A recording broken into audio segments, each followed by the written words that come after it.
जब कोई भी साधक साधना करता है, प्रारंभ करता है, तो कुछ समय के बाद में जो सबसे पहली जो समस्या उस साधक के साथ में होती है, जो सबसे पहली समस्या उसके सामने आती है, या कह सकते हैं कि जो सबसे पहला उसका पड़ाव होता है या परीक्षा उसकी होती है, तो वो काम वासना के रूप में होती है।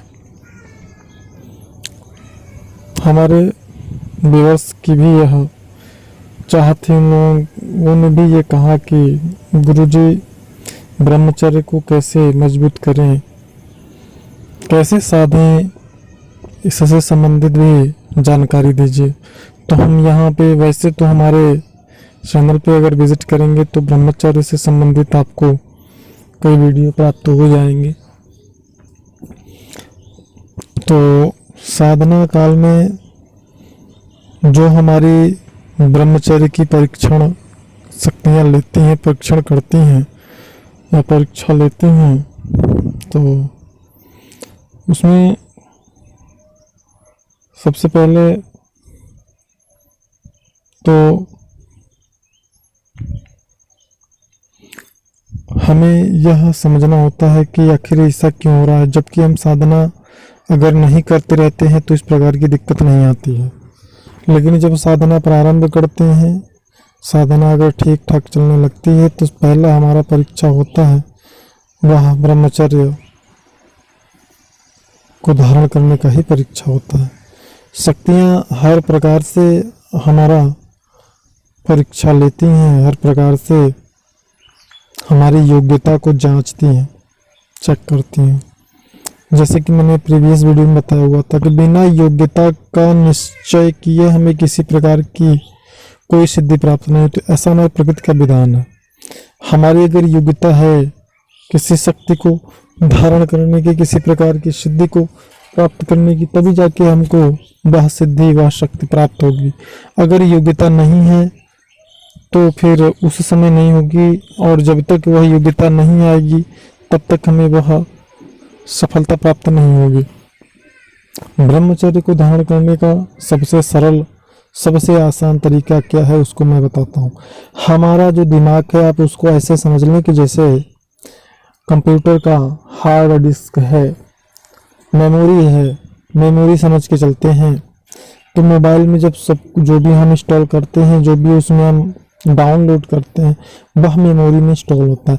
तो इसी प्रकार से हमारा माइंड होता है। तो यह माइंड में सारी चीज़ें डाउनलोड कहाँ से होती हैं? जिन चीज़ों को हम अपनी आँखों के द्वारा देखते हैं, जिन चीज़ों को हम अपनी आँखों के द्वारा देखते हैं, कानों से सुनते हैं, वह सारी चीज़ें हमारे माइंड में, हमारे मेमोरी में स्टोर होती हैं। तो यह जो स्टोर होती हैं, यह वृत्तियाँ संस्कार के रूप में हमारे माइंड में संचित हो जाती हैं। और जब हम साधना करते हैं तो उस दौरान हम अपने मेमोरी का, अपने माइंड का विकास कर रहे होते हैं। तो उस अवस्था में जो भी चीज़ें होती हैं, जो कि अगर 10% है तो वो चीज़ें ऑटोमेटिक, जैसे कि आग में पेट्रोल का काम करता, पेट्रोल आग को भड़काने का काम करता है।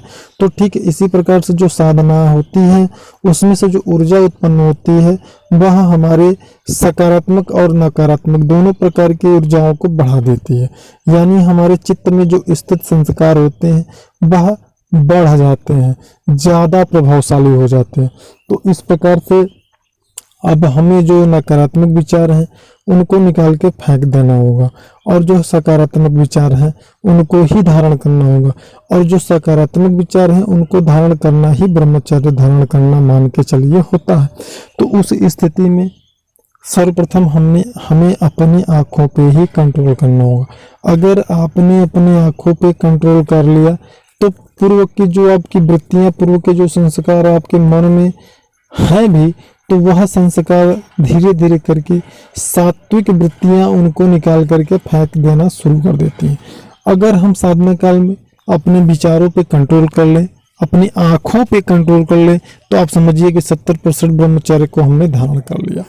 अब उसके बाद जो बचे खुचे हमारे मन में, हमारे मस्तिष्क में जो संस्कार होते हैं, जो वृत्तियां होती हैं, धीरे धीरे यह सात्विक वृत्तियां, जो संस्कार हमारी साधना से उत्पन्न होती हैं, ये अत्यंत शक्तिशाली और सात्विक वृत्तियां होती हैं। यह बचे खुचे जो कचड़े होते हैं, कह सकते हैं, जो गंदे, यानी कि जो इस प्रकार के जो संस्कार हमारे मन में होते हैं, जो कि ब्रह्मचर्य को खंडित करने में सहयोग करते हैं, वह संस्कार धीरे धीरे निकाल करके वह बाहर फेंक देती है।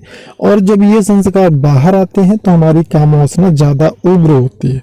उसी समय हमें अपने काम वासना को कंट्रोल करना होता है। तो वह कंट्रोल होता कैसे है? वह जो हमें प्रभावित करती हैं वृत्तियां, जो कि हमारे मन से बाहर निकलती, हमारे मस्तिष्क से बाहर निकलती हैं, वह हमें हमारे विचारों द्वारा प्रभावित करती हैं, हमारे आँखों द्वारा प्रभावित करती हैं। तो उस समय हमको अपने विचारों को कंट्रोल रखना होता है और अपनी आँखों पे कंट्रोल रखना होता है।